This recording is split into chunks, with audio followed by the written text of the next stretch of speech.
नमस्कार, स्वागत है आपका मार्केट टाइम्स टीवी में। अब नजर डालेंगे दिन भर की बड़ी खबरों पर कमोडिटी बाजार से जुड़ी।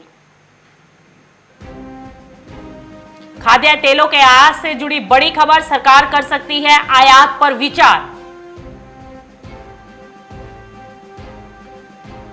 केंद्र सरकार को प्याज के मुद्दे पर शरद पवार ने घेरा और पहुंचे नासिक, व्यापारियों से कहा जल्द शुरू करें व्यापार। निर्यात मांग बढ़ने से उछला कपास की कीमतों में लगातार इजाफा। सब्जी किसानों, सब्जी बेचने वालों के लिए राहत भरी खबर, केरल सरकार ने 16 सब्जियों पर न्यूनतम मूल्य किया तय। 1509 किस्म धान की होगी अब सरकारी खरीद, चुनावों के मद्देनजर लिया गया निर्णय। उपचुनाव ने शुरू करवा दी कपास की एमएसपी पर खरीद, उत्तर प्रदेश में हुई खरीद शुरू। 300 रुपए प्रति क्विंटल लुढ़की तुअर दाल, लगातार दाल में कीमतों में आ रही तेजी पर लगी ब्रेक। अफगानिस्तान से प्याज खरीदेगी सरकार, प्याज की बढ़ती कीमतों पर अंकुश लगाने के लिए सरकार अब खरीदेगी अफगानिस्तान से प्याज। चाय में आई तेजी, अब आगे जारी रह सकती है कीमतों में उछाल।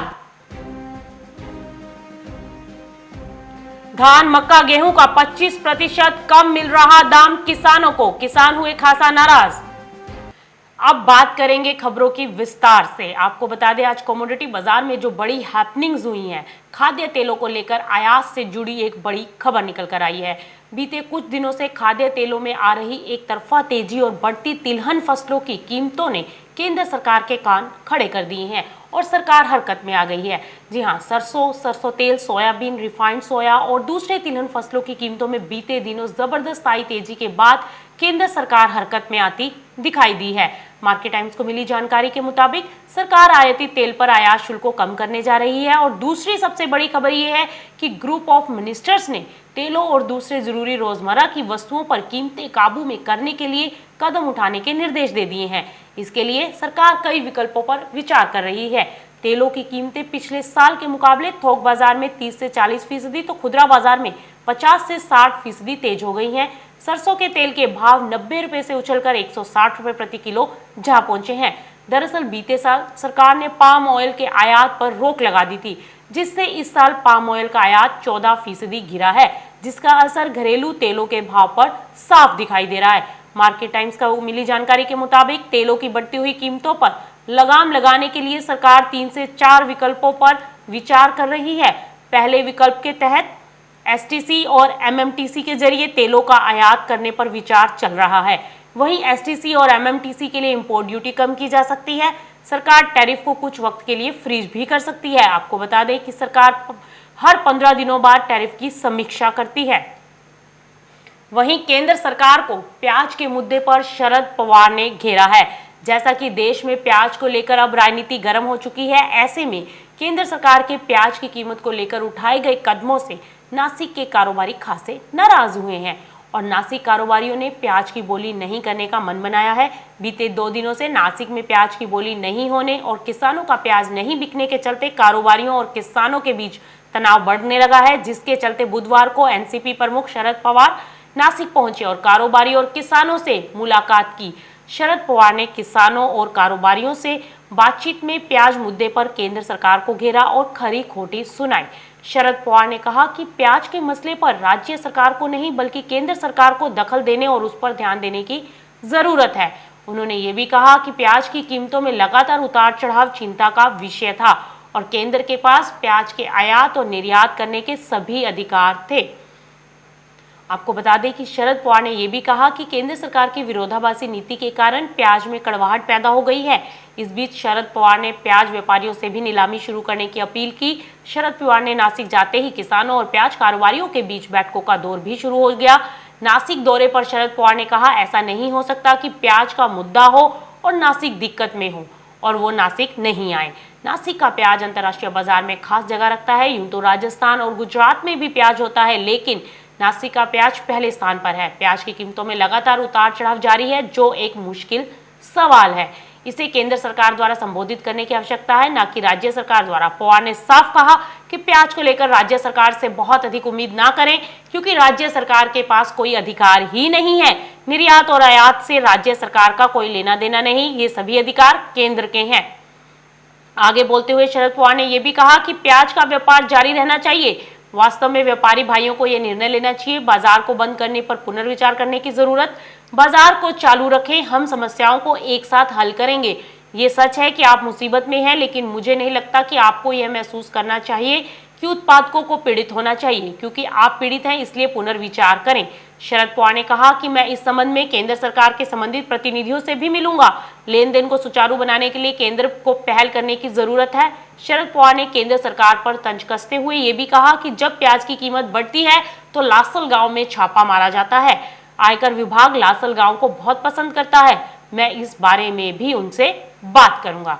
अब चलते हैं कपास की खबर पर। निर्यात मांग बढ़ने से कपास की कीमतों में उछाल देखने को मिल रहा है। पाकिस्तान में उत्पादन कम हुआ है, उधर चीन की कॉटन इंडस्ट्री 90% क्षमता पर पहुंच गई है, जिससे मांग बढ़ी है।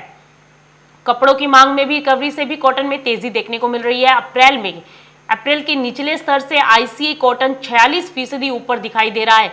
जानकारों की माने तो आने वाले दिनों में मांग के चलते कीमतों में तेजी देखने को मिल सकती है। अब एक और बड़ी खबर सब्जी किसानों और सब्जी बेचने वालों के लिए। जी हां, सब्जी उगाने वाले किसानों और सब्जी बेचने वाले कारोबारियों के लिए इस वक्त सबसे बड़ी एक्सक्लूसिव और बड़ी खबर जो केरल से निकल कर आ रही है। आपको बता दें कि देश में केरल ऐसा पहला राज्य बन गया है जहां पर तय कीमत से नीचे सब्जियां अब नहीं बिकेंगी। दरअसल केरल के मुख्यमंत्री पिनराई विजयन ने 16 सब्जियों का फ्लोर प्राइस यानी न्यूनतम मूल्य तय कर दिया है और इन कीमतों को 1 नवंबर से राज्य में लागू किया जा रहा है। मुख्यमंत्री ने कहा है कि सब्जी किसानों के लिए सही दिशा में ये कदम उठाया गया है, इससे किसानों को उचित दाम मिलेगा। मुख्यमंत्री ने यह भी कहा कि सब्जियों को किसान अब उत्पादन लागत के 20% पर बेच पाएंगे। मुख्यमंत्री ने साफ कर दिया कि अगर कीमतें लागत मूल्य से नीचे जाती हैं तब भी किसानों से फ्लोर प्राइस यानी तय न्यूनतम मूल्य पर ही सब्जी को खरीद किया जाएगा। इस स्कीम का फायदा उठाने के लिए किसानों को सरकार की वेबसाइट पर खुद को रजिस्टर करना होगा। फ्लोर प्राइस पर सब्जी खरीद के लिए लोकल प्रशासन की जिम्मेदारी तय की गई है। अब बात धान की करेंगे। 1509 किस्म के धान की अब जो कि सरकारी खरीद शुरू हो चुकी है। आपको बता दें कि हरियाणा के अंबाला में जिला की अनाज मंडियों में अब 1509 किस्म की धान की भी खरीद होगी, जबकि अभी तक इस किस्म की धान का सरकारी दाम निश्चित ही नहीं था और ना ही अभी तक धान की खरीद की जा रही थी। अनाज मंडियों में अभी तक सिर्फ मोटे धान की ही खरीद की जा रही थी, क्योंकि इसी धान का पहले से 1888 रुपये प्रति क्विंटल दाम तय किया हुआ है। बता दें कि अंबाला शहर अनाज मंडी में लगभग 250 के करीब दुकानें हैं, जिनमें मोटा धान और सरबती और बासमती धान तक की आवक होती है। अनाज मंडी में अभी तक मोटे धान की ही आवक हो रही थी, क्योंकि ज्यादातर किसान मोटे धान की ही फसल उगाते हैं। ऐसे में प्रदेश सरकार की ओर से मोटे धान का समर्थन मूल्य समेत निश्चित कर दिया गया है, लेकिन कुछ किस्में जिनमें हाइब्रिड या बासमती है उनका भाव तय नहीं किया हुआ था। अनाज मंडी में उनकी खरीद बाजार के हिसाब से ही होती रही है, कभी समर्थित मूल्य से अधिक और कभी तय से भी कम, परंतु अब इस झंझट को खत्म कर दिया गया है। 1509 किस्म जिसका चावल पतला और लंबा होता है, इस किस्म का रेट भी इस तरह से फिक्स कर दिया गया है कि 1888 रुपये प्रति क्विंटल से अधिक किसान बेच सकता है, लेकिन इससे कम नहीं बेचेगा। इससे किसानों को बड़ी राहत मिलेगी। उपचुनाव ने शुरू करवा दी है कपास की एमएसपी पर सरकारी खरीद। जी हां, अब आपको एक और खबर बताते हैं कि एमएसपी पर कपास की खरीद भी चालू हो चुकी है। बड़ौदा हलके के उपचुनाव के बीच क्षेत्र के कपास उत्पादक किसानों को सरकार ने एक बार फिर राहत दी है। कॉटन कॉरपोरेशन ऑफ इंडिया यानी सीसीआई के अधिकारी वहां पहुंचे और पहली बार गोहाना में कपास की एमएसपी पर सरकारी खरीद की।